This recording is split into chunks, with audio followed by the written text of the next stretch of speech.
How do you like StreamYard, by the way? You like it? Yeah. Live from Chicago, it's Chris Sells His Soul. Welcome to my show. I'm your host, Chris Bogue, and this is my weekly show on LinkedIn Live every Thursday at 3 p.m. Central, where I have conversations with cool people who can help you work more creatively. Today, my guest is Mateo Elvira. Mateo, please introduce yourself and tell the audience where they can find you. What's going on, everyone? Chris, thanks for having me here. Hi, everyone. So my name is Mateo. I run a digital marketing agency for EdTech Elvira Media. I was an SDR for a few years before I did entrepreneurship full time. And I'm all about content creation, creativity, and video. So super excited to be here, Chris. I'm super excited to have you here, Mateo. And anybody who is looking to find me online, you can find me on TikTok. I'm at Chris Sells His Soul. You can find me at ChristopherBogue.com if you're interested in my coaching packages, or you can find me on Twitter at Chris Sells Soul. But the best way to follow me is to go on LinkedIn and ring my bell. I am a content creator. Every day I am putting out new content, much of it video-based, but I do all sorts of content. So if you want to click my bell on LinkedIn, that is the best way to get content from me. And that's the best way to get content from Mateo too. Mateo is also a content creator on LinkedIn. And I'm very excited. We're going to be talking today about video. We're going to be talking about education because we both have an ed tech background. But before I ask Mateo anything, I want to say hello to everybody in the comments. So I'm loving, I already see some comment activity here from Alexandria, from Cynthia. What's going on, everyone? Yeah, Mateo's here. So ask any questions you have about video, any questions you have about content. We're curious to hear from you. How much video are you putting out there in a given week or given month? Start throwing questions in the comments and we'll be answering throughout the conversation. But Mateo, so excited to have you here. I feel like you are on the cutting edge of sales and technology. So I want to just give some context for the audience here. Can you let us know, when did you graduate college? And what was your relationship with video prior to graduating and becoming an entrepreneur? Yeah, so I'm born in 96, so I'm 25. I graduated Cal State Northridge in 2017, 2018. And I've always been passionate about video. I remember going to the Universal Studios backlot tour in LA and just riding through the backlots and the sound stages. And I just got so much excitement from that moment. I was like, I love this. I love Hollywood. I love LA. I love media. I love filmmaking. And from there, I kind of just did videos my whole life, whether for school projects or just for fun. And you actually wanted to go into film school. But my parents said, hey, you should probably study business because film school isn't really going to guarantee you anything. So ended up taking the marketing route and getting into tech sales after I graduated. But video is something that I've always had a passion for, and business. And so I think we're at this intersection of business, video, marketing, where it kind of all beautifully aligns with each other. So it's really lucky to be in the position I am today, man. But honestly, video has just been something that I've always had a passion for, just like filmmaking in general, just especially living here in LA. Well, yeah. So I'm interested. So obviously you're in LA, Hollywood is huge. And even if you're not in LA, I mean, everybody loves movies everywhere, all over the world. I'm curious, were you mostly just watching film as you were growing up? Or were you also a person who had YouTube celebrities that you would follow? Yeah, I mean, definitely mostly films here in LA, but I grew up with YouTube, I grew up with, social media. So YouTube was definitely a big part of my middle school life, just using it for school, just what did you watch? Really curious on. I'm curious about your rabbit holes. What would you spend as a child? You're spending hours on YouTube. What were you watching? I remember growing up, my brother actually, I have a twin brother. He was into this stuff before I did. He showed me Shane Dawson on YouTube. He showed me Schmosh, just these parody accounts. Honestly, I'm very big into parody, sketch, sort of YouTube sketch. So this is old school, probably 2000, 2007, parodies and stuff. My brother actually got me into a lot of the early stage YouTubers and stuff. But honestly, for me, definitely more of a movie kind of guy. My favorite movies, Back to the Future. So I'm a huge Back to the Future nerd. So I've actually always been on YouTube, looking at behind the scenes. I love to see behind the scenes of movies or TV shows. I think that's what really intrigues me. Well, that's so the reason why I'm asking you about this. And Yeah. I want to talk to you about film too, because I've gotten a lot of my best business advice from filmmakers, and especially when I'm starting out, I'm telling everybody who's trying to start making content, everybody who's trying to get into video, I'm like, hey, send your content to your video friends, especially if they went to film school, especially if they're an influencer, because they know little things that are going to make you tighter and better. But you talk so casually about these YouTube stars that I've never heard of. And the reason why I'm bringing you on here, and the thing that I think a lot of leaders in the business world don't understand is like, we have a different, or Gen Z seems to have a different concept of celebrity than the rest of us. And I don't know if Gen Z can understand what it was like before Gen Z, where we would sit around and we would watch cartoons that were bad. We would watch shows for adults that weren't funny or interesting. We would watch the TV Guide channel, where it's just scrolling names of TV shows, because we didn't have YouTube and we didn't have Netflix and we couldn't watch everything we wanted the moment it was on. And then it was like, I watched the rise of Instagram. I watched the rise of YouTube, and I saw all these adults being like, can you believe these kids and their YouTube stars and they're interacting with YouTubers? And I'm like, oh, of course. Like, if I was a kid and I was watching Nickelodeon and I could interact with the stars and they could talk back to me, of course I would. And I feel like you guys have actually a much more casual approach to celebrity, where it's more about like, if you like someone, you can reach out and talk to them. But what you're really interested in is, what can that person do? What kind of like cool things can they make? So I don't think you realize that like this world that's very comfortable to you because you grew up in it is actually completely foreign to other generations. Yeah, 100%. I mean, YouTube was something that I had access to like as a early elementary schooler / middle schooler. So if you really put that into perspective, like the ability to just like search for any videos, or like have access to like on-demand researching tools for projects, like that's something that at least my generation was always born with. And I can't even imagine like my little cousin who's been jailbreaking his iPod since he was like 7. And that really put it to perspective for me, is like, this guy was jailbreaking his iPod when he was like in elementary school, and he already knew how to do all of that. And it just really just goes to show you like how much like technology adoption has like evolved, at least since my generation, which I feel like we're still pretty young, but it seems like we're getting outdated a bit. Well, that's interesting. But I actually find, and I'm curious as to what you're finding about this. So I'm out there, and I'm not Gen Z, but I am telling everybody in business, you should be very bullish about Gen Z.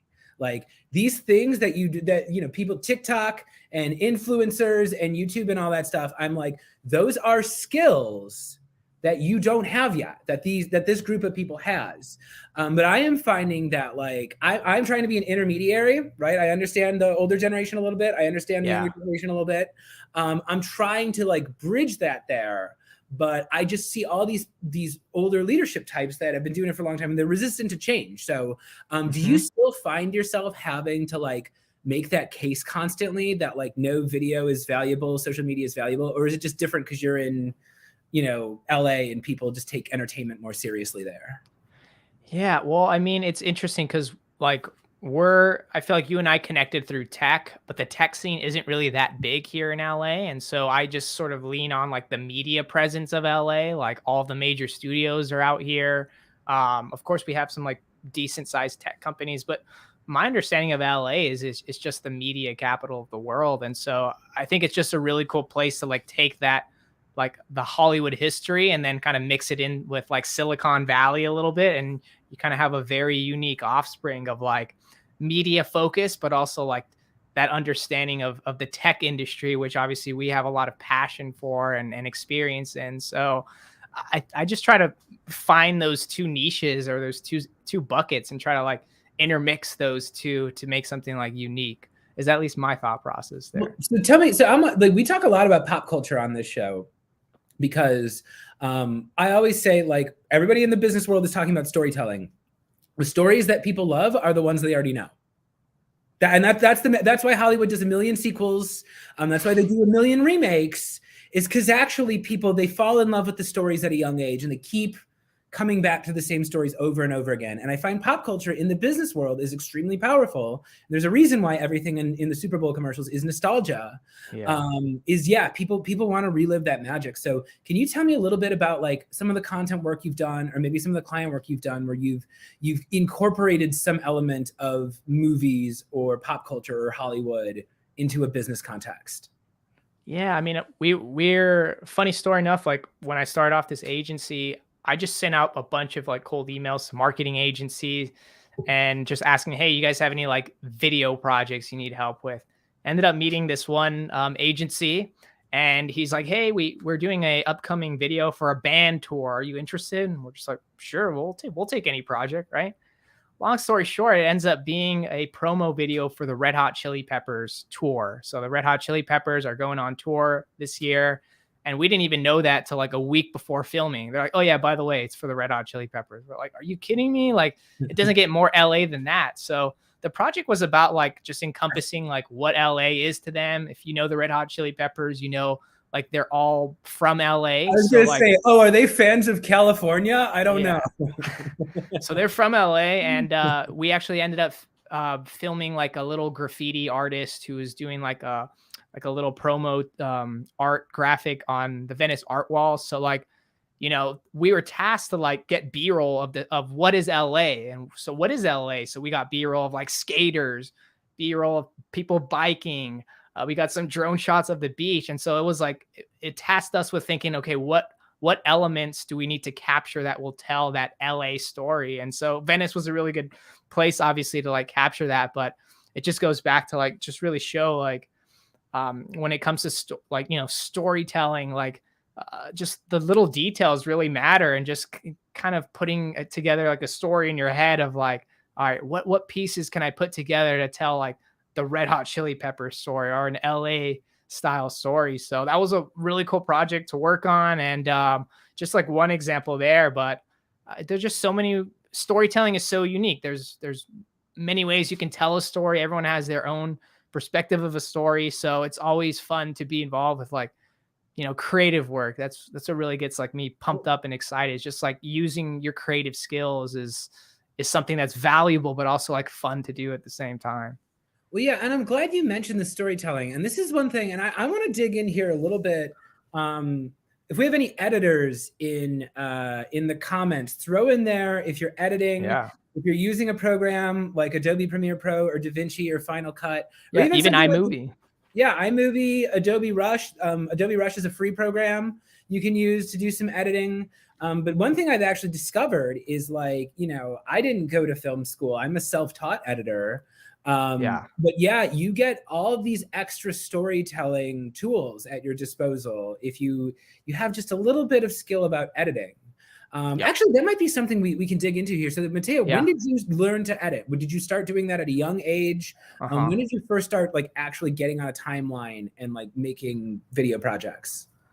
So for like school projects, I just use like the Windows Movie Maker one, like the stock one, like on any PC. Honestly, up until like maybe a year ago, I just started using DaVinci and Adobe, which are basically, if you know editing, like those are like the most commonly used apps. But up until that point, I was using iMovie for a very, very long time. It was kind of daunting for me to like step out of that comfort zone and like use Adobe or DaVinci. So like if you've ever used those or even downloaded it, like it just looks intimidating because there's just so many things you can do on there. But honestly, I just tried learning it. I think once you like start immersing yourself in it and just getting familiar with the tools, it's relatively the same across, you know, DaVinci to iMovie. You just have to, you know like the snipping tool or like the moving tool or what have you. But honestly, like I've been using like the basic editing tools up until probably about like a year ago, to be honest with you. Yeah, that's interesting. I jumped into Adobe like a year ago and I just forced myself to learn it. You have to. The Adobe. So Alexandria is asking about free, easy editing tools. Again, I think Adobe Rush is a good one for. It's much more kind of cut and dry than Adobe Premiere Pro. It's free. Adobe Premiere Pro is not free. And I will say, like, even if you want to start just on TikTok, TikTok, these new apps that Exactly. everybody's are crazy for, they're designed so anybody can edit them and do multiple shots and just like release your thumb off the screen and then switch to a different position as a different character. So that's an easy way to get started. If you just want to start doing nonsense on TikTok, and by nonsense I do mean if you're in the business world, that can mean just sit down and talk about a problem you solve for 30 seconds, and like TikTok has little things in there so you can put text on screen, you have little effects in there. But I've actually found that challenging myself to parody pop culture is a great way to learn video editing. I use the example, I did a Rocky parody once, and it's like, okay, the camera's got to be here and I got to be jogging and someone's going to toss me an apple, and then I got to have one where it's me running up a flight of stairs from far away. And it's these very iconic shots where it's more about like, where do you place the camera and where's the motion going to be coming, but challenging yourself to like, I got to make it look like the actual movie. You're going to end up learning how to readjust the frame and how to scale and how to, add text onto the screen or, do a fade or whatever. Yep. Yeah, it's such a valuable skill. I mean, free editing tools, I would recommend DaVinci Resolve. That's completely free. InShot is a really good mobile editor. So if you like to edit on your phone, InShot is free. They have a paid version. Both of those you can honestly learn relatively quickly. It's funny that you mentioned, because I was actually at a conference a couple weeks ago, and I came across this company called Edit Mentor. So they're actually an ed tech company, and they teach kids how to storytell through video. So it's not even an editing tool. It's just a Chrome browser that tests you on like, okay, what's the timestamp of this clip? How do you move this clip? And it's all done through the Chrome browser, and they sell to schools and districts. And I was like, imagine if we had access to that like in high school. And so it really gets me thinking like, okay, video editing, storytelling, like this is something that like, if you can get in and learn early on, like the opportunities are endless for you down the line. So Edit Mentor, I think you can sign up for a free account as well. Feel free to check it out. Very cool. Well, Jennifer Watkins just asked a question in the comments. Is TikTok effective for business, or is business audience better on another platform? I think this is a perfect opportunity to answer that during our next segment. Gimme. Mateo, are you ready? Let's do it. All right. So this is a segment we do every week where my guest and I get into character and we ask the audience for exactly what we want. So hello, everyone. I'm the Doc Brown of content creation here, if you can tell with my wig. I've come back from the year 1985 to let you all know that TikTok in the future is the best way, and I think the easiest way, and even the funnest way to connect with your audience. I mean, I think there's a big there's a lot of people that say LinkedIn is kind of like their only focus, but I think TikTok is such a special place that allows you to be who you are and be fun, be playful. I mean, we wouldn't be here standing like this with this stuff on here if we didn't have a playful side. So, whoop. No, there's no playfulness here. Welcome to Gimme. Thank you very much, Mateo. It's me, Boss Bogue here, and I'm just going to be blunt. You should hire me, and you should hire Mateo, because we can make you money with lots of fun TikTok, and we can also stop burning out your SDR team who's quitting after 8 months despite earning buckets of money working for you, making cold calls and emails. Want to know why that's happening? It's because it's not fun at all, and you're following processes that are several years old.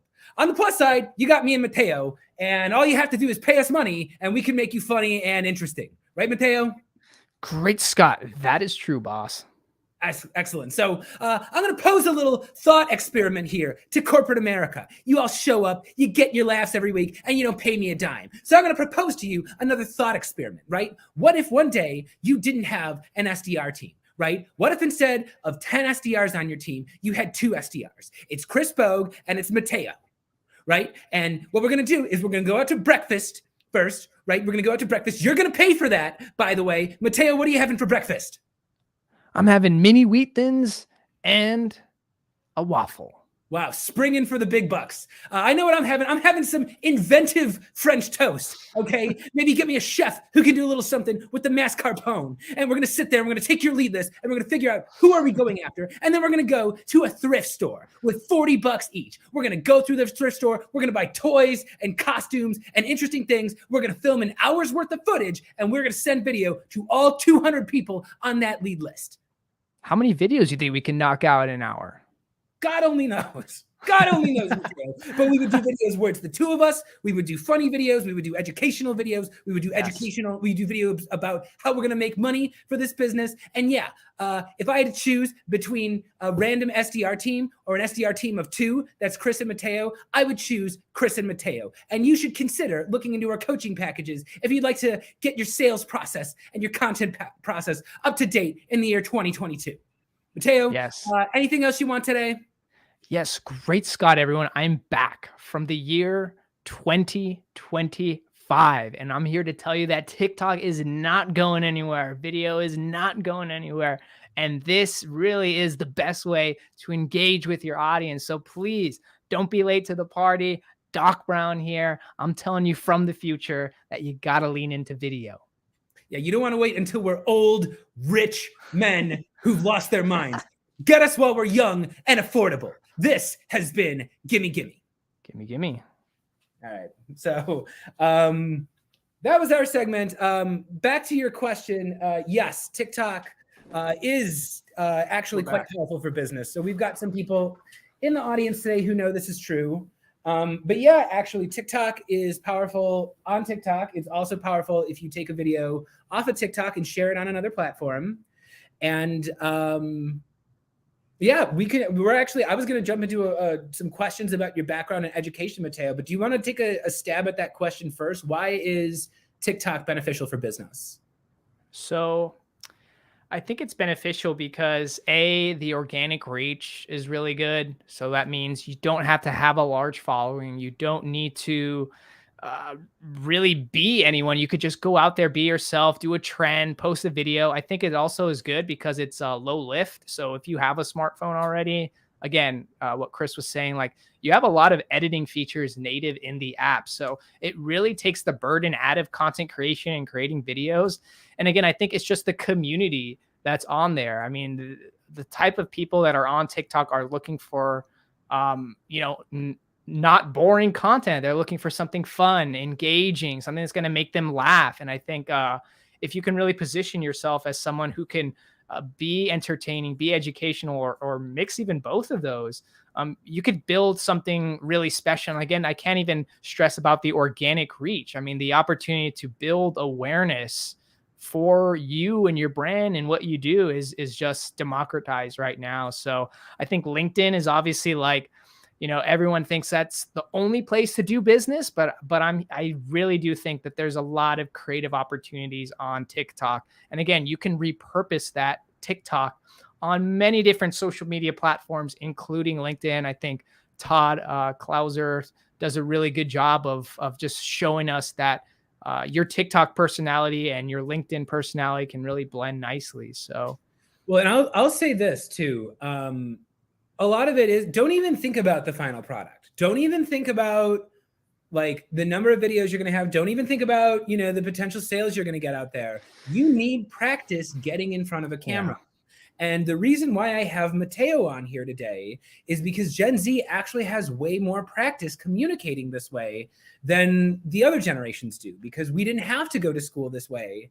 Most of us, my generation, I wasn't allowed to get a cell phone until I was about to graduate high school. And it was not a very sophisticated cell phone. It was not a smartphone, and what I'm trying to get at here is like, being able to pop on the camera and just be yourself for 15 seconds, that is a superpower. And it doesn't matter if you're doing it on TikTok or LinkedIn or Instagram or Facebook or Vidyard. It doesn't matter. Like, people are getting on these programs like Vidyard and BombBomb. It's business, right? But I'm telling people, you have to think about it the same way as a video for entertainment, because ultimately, it doesn't matter who you are. It doesn't matter what the context is. If they're looking at you on a phone, and most people are browsing the internet on mobile, you are competing with Netflix. You are competing with Hollywood. People are watching movies in the middle of the day. They're watching their favorite series on Netflix, and you send them an email with a video in it. You have to get them to watch you. And when I hear older generations say video can't be done at scale, I have to confront them, because I'm like, you are not trying hard enough. You have not failed enough times to say that respectfully. And is there, do young people, you know, I know there's people younger than you, obviously you're in your mid-20s. But like, do you still have that fear of like, what if I look stupid? What if this piece of content fails and it reflects poorly on me? Or is that just like, have you kind of grown numb to having cameras around you? You know, I think I just faced that like there are going to be some duds out there. You know, not every video is going to do great, but at the same time, it's just practice for the next video. It gives you creative insights for your next video. And I think at the end of it, when you can really push yourself to like, all right, posting one video a day, it becomes part of your routine, and you really just accelerate that learning process of content creation, of video editing, of what the TikTok algorithm likes. So I'm just a firm believer that like not everything's going to be perfect, but it's going to help accelerate the learning process. So that in a month of posting one video a day, you're 30 videos stronger. You're 30 videos stronger than you were last month. So I'm just all about repetition, and practice, and it's just going to continue to fuel your growth as a creative. Yeah. So I want to address this question here, because I'll jump in on this too, but I'm curious. So Yeah.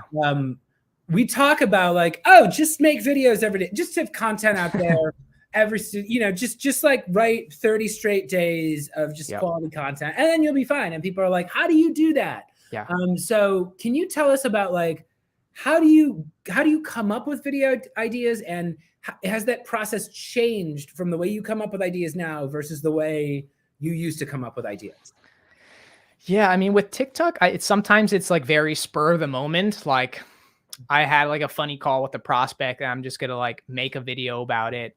Sometimes I'll get an idea in the middle of the night, and I'll just like run to my phone and like leave it in my notes app, and then I'll kind of marinate that idea and build it out on a Google Doc, and then that has like a little bit more production resources involved. But for the most part, I think with TikTok, really what I found is like the spur of the moment, the very things that you think are probably dumb or no substance actually tend to do the best on TikTok, just very like spur of the moment ideas. So I think it's important to have that balance of like spur of the moment content, but at the same time, if you have a really strong idea that you're passionate about, or you have an answer to a question that you can't really seem to find the answer on YouTube or TikTok yourself, and really build that out.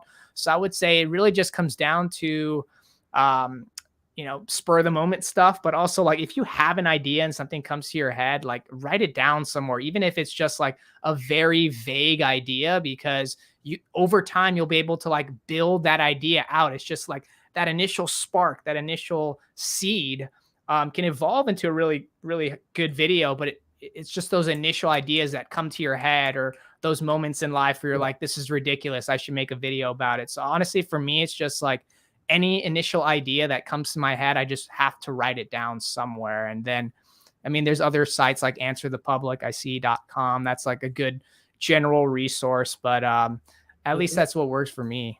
Yeah, I have a different process there, Alexandria. And I've got a couple different ways I generate ideas. I am a person who, I have a lot of notebooks. I have a lot of to-do lists. I will write down if I get something in there. But also like, I always say to people, like, don't get distracted by the flashy edits and dances and music and comedy and stuff like that. The easiest way to get ideas is to just start talking to the camera about what you know. And people tell me, they're like, oh, I could never do what you do. I go, I was not doing what I'm doing a year ago. A year ago, I was working in a sales job trying to figure out a better way to do it. And I was learning about video. I was curious about video. But yeah, I got on camera and I was like, oh, everybody wants to know how to close deals like in this weird new hybrid world, right? So I started talking about sales, and I got some traction with that. And then I started talking about improv, and I started incorporating sketch comedy in. And all of a sudden that started taking off way better. And I realized, I'm like, ooh, I'm onto something here, you know? And I will say, the more you go out there and just talk about what you know, one, that is authentic, right? That is not, you're not up there pretending to be somebody else. You're telling the lessons that you learn. And I always say, this is a good way to start is wherever you are in your career, travel back in time mentally to a younger version of yourself and solve some problem that you know they were experiencing. And you can look at the camera and be like, look, if you're just starting out in your journey, here's a thing that might happen to you. It happened to me, you know, and you talk about that. And that's real. And what I do, and this is the hardest part, and this is the part that people don't want to do. You have to bug people. You have to send it out. Again, it's a little scary to take a video of yourself talking to the camera and send it to somebody who went to film school and be like, hey, would you watch this piece of content? I worked hard on it. Could you tell me what you think of it? But when I was starting out, I paid very close attention to who was clicking the like button. And I would send them a DM on LinkedIn. I would say, thank you for enjoying my content. Would you mind sharing with me what it was that stuck with you? Nice. And the more I had conversations with the people who were fans, the more I learned what I was doing was working, you know, and I would learn. And eventually, and this is when I do coaching with my clients, I start telling them like, okay, you've got your lead list. You got to break them down into little mini audiences, you know, but now I've got all these little mini audiences. I've got salespeople, I've got sales leaders, I've got writers, I've got content creators, I've got marketers. Yeah, and I've got Gen Z people like Mateo who are trying to do their SDRs and they're trying to do things more creatively, or they're getting into video. And now it's not like, oh, I have to think of the like funniest idea ever. Now it's like, oh, you know what? I haven't done a sales bit in a while. I got to do so. I'll throw on the suit. I'll do a bit as the boss this week, you know, or, oh, you know what? All my comedy friends, they like Vageman. I haven't done a Vageman video. And I'll dress up as Vageman and I'll figure out something to do. But now it's just a question of like, who haven't I delighted in a little while? I'm going to go make something that they'll like. Interesting. Nice. So just like leaning on your existing audience to really fuel what you'll produce next. Yeah, or especially in business, you know, you look at that and look at your lead list and say, okay, who would I like to buy my product? Okay. The reason why they're not jumping into a phone meeting with you is probably because they don't understand who you are and they don't understand what your product does and they don't understand like why you would be a benefit to their life. So if you're trying to make business content on TikTok, people are afraid because they don't want to look like a dweeb. But it's like, hey, you're selling this thing. You got to be honest with yourself about that. Remember that the goal is still to entertain the audience. And that could just be, you know, as simple as like having open and friendly energy towards them. And yeah, show up for 15 seconds and show like something you fix, you know, or some sort of benefit you bring, or be like, you know what? The clients I work with, they tend to struggle with blah, blah, blah, you know, and here's actually like 3 simple things I found help with that, you know, and it's like the more you just focus on what do you know, who do you help, it becomes a lot easier to come up with ideas. Yeah. I think like sound trends are a good way to be like, okay, here's a sound trend. I've seen it done in so many ways. How can I say it through like my brand lens or my company's lens? And I think those are really good exercises too, of like taking something that's universal in the sense and then trying to add your own twist to it. And again, you don't really have to say anything or do much for a sound trend because it's strictly audio. And that might be something as like a stepping stone for you to like just start producing other things too. So I think that's what makes TikTok awesome. Yeah, so this is great. So Siobhan actually just asked in the comments here, what is your advice for saving time and time management? So I think, Mateo, that's a great, so if people don't know TikTok well, yeah, sounds are just like, TikTok has an extensive music library, and it's also, there's clips from TV shows and movies. A lot of what takes off on TikTok is just people lip syncing a scene from a movie or a TV show. And I tell people, it's like, this is not... It's basically just a talent show. It's a worldwide talent show. And seeing the things that are taking off, sometimes it's a very simple, like, what's one sentence you would say to the camera? And that's the prompt. And they're giving you a game and all you have to do is talk, answer the question. I would also say, Siobhan, so I have a mix of like, I have high concept stuff. And I'm sure, Mateo, you as a videographer, you get hired by the Red Hot Chili Peppers to make a video. That's a high priority. You're putting a lot of care into that. I like having, sometimes I'll just film a little something.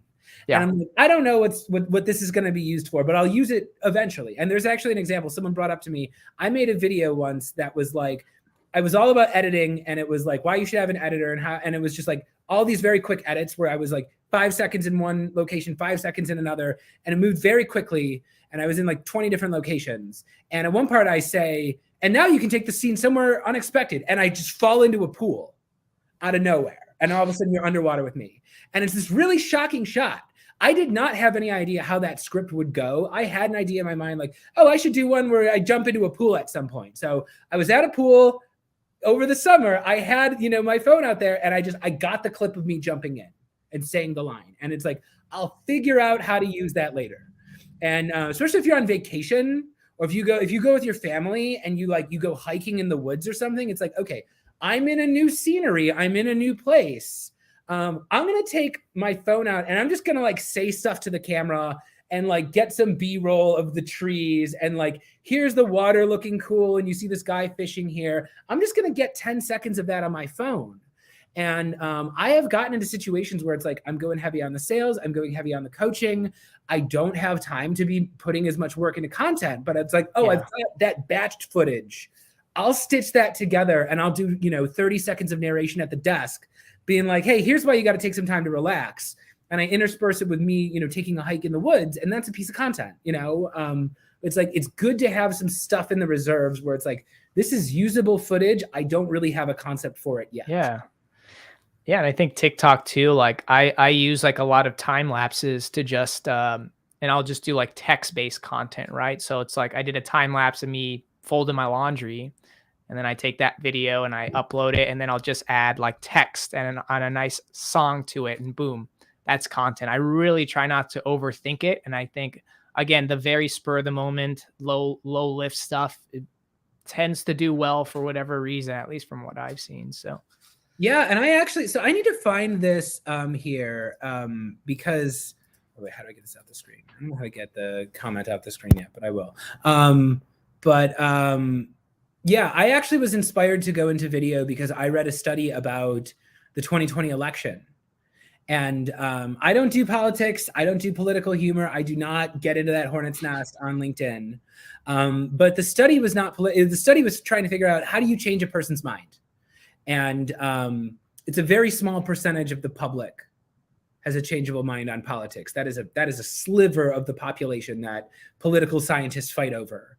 And they found that the ads, it didn't matter if they were for Trump or if they were for Biden, the ads that were too overproduced, if they had too many special effects, it was too slick, people didn't trust those.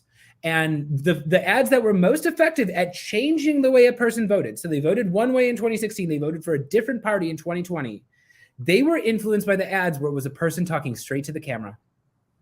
And it was someone being like, hey, I live in Ohio. Here's why I'm voting for Joe Biden. Hey, I'm in Florida.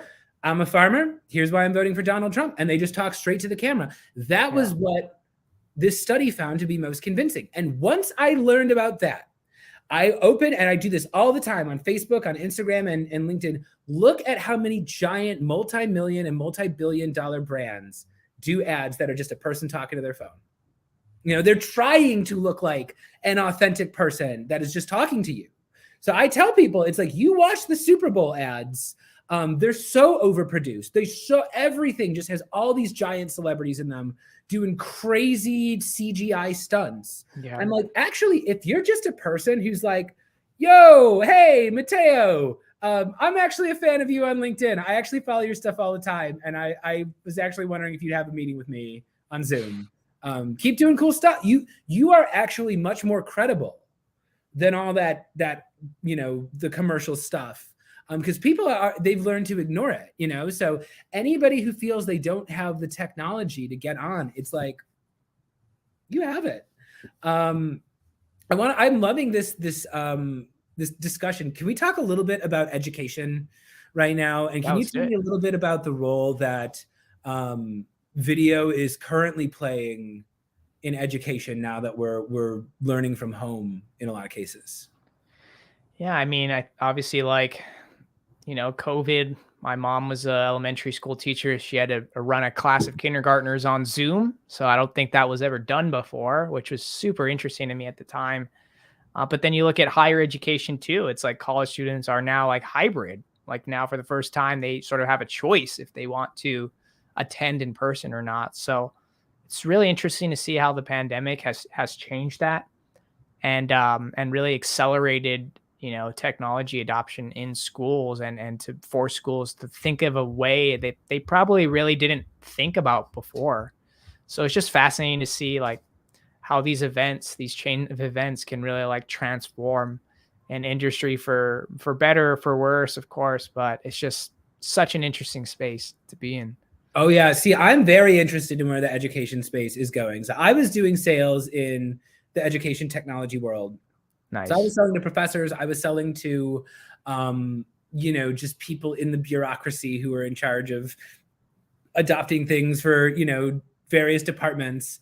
And I actually discovered I got to see it like firsthand when COVID struck. And I'll tell you right now, these giant institutions of higher learning, they had no idea what to do when they got struck by COVID. The world changed so quickly, and those institutions are not designed to change quickly. And it's like education, government, these are huge organizations with histories and, tenure systems and unions, and everything just got turned on its head. And I'm actually finding professors are in the same unfortunate position that CEOs and sales leaders are in, where now they have to be interesting. I would sell them these discussion software tools, and they'd be so mad because their students don't pay attention to them during their Zoom lectures. And I'm like, hey, I hate to break it to you, but you're in competition with Netflix now too, and you're in competition with me now. If Chris Bogue made something on LinkedIn that's funny, and they might start watching it. And it's like professors used to be able to trap their students in a room where they could be like, turn off your phone, put away that comic book. And they can't. And if you're a sales leader now, and you want to really put the screws to your SDR team and you want to sit there and yell at them, they're just going to close their computer and just go like hang out at the beach or something. So it's like, you have to understand what motivates people. And I feel like right now there is it's like a willful ignorance where like they don't want to understand what Gen Z has been doing on their phones for all these years. But it's like, gang, we have to join them now. We kind of have to be these older generations, me included. I was not a YouTuber a year ago, but I had to come out here because I realized that this is powerful. Yep. So do you do any of like helping like people in education, helping people in the business world be a little bit more natural on camera? Or like, do you do any mindset work with them or any training with them? Yeah, I mean, I do a lot of like TikToks and Reels, just trying to show people like how not easy, but like how just documenting what you're already doing. If you have an iPhone, if you have a smartphone, there's just content opportunities around you every day. And everyone can and should be a content creator to some extent and just highlight you and your brand and what you're doing, even if you are a professor. Like I ran into like some professor at that conference a few weeks ago, and he's a film and television professor, and he's like TikTok famous. And he handed me his business card, and his business card is more about his TikTok presence than it is like his profession. And I asked him, like, is this something that you want to do full time? He said, no, it's just something he does for fun. But he teaches film.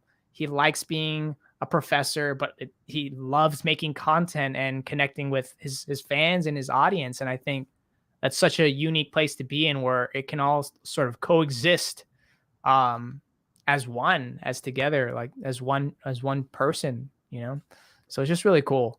Yeah, well, and that's the thing too. I think the thing that, especially in higher education, but the older generations too, there was this idea, like how higher education always worked is you had to be elite, you had to get high test grades, so you had to show up and get A's and be perfect on the test.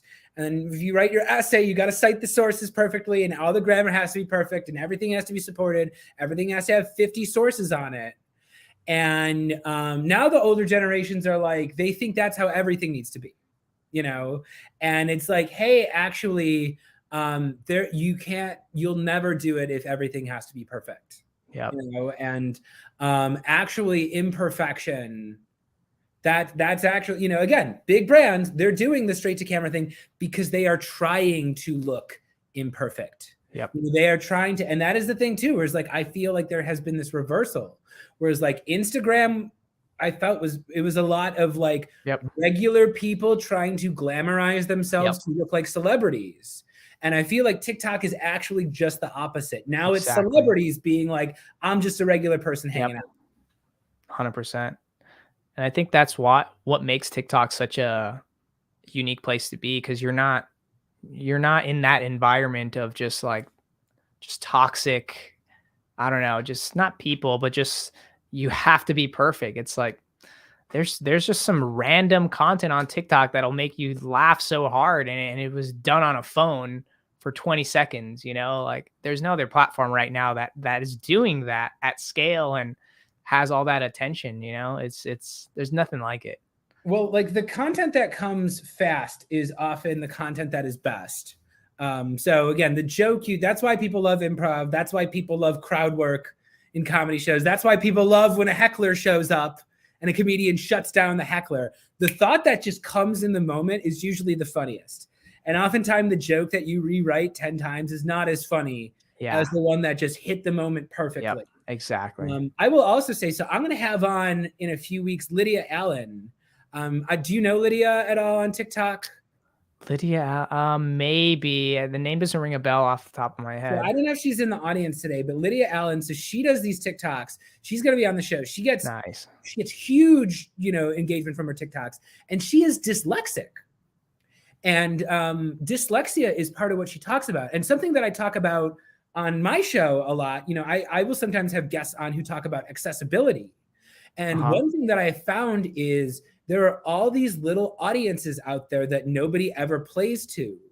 And if you go on TikTok and start talking directly to them, they will engage with you, you know? And she was a person, she was not, as far as I know, she was not like a stand-up comedian or something. She's just a regular person, but she's engaging and she's fun. And yeah, part of what she started talking about, again, talking about what you know, she goes, hey, I'm dyslexic. It's hard for me to read a lot of the stuff that is on, you know, basic websites. Nobody really thinks about her experience when they're creating content. And all of a sudden she starts getting this engagement with these people that have lived the same experiences. And I found that same thing when I started doing stuff about accessibility and captions, which, by the way, I feel bad. This show is not captioned in real time. The StreamYard does not support it yet. So unfortunately, these chats are not accessible here. And I feel kind of guilty about it. But I think all my video content on LinkedIn, on TikTok, it's always captioned.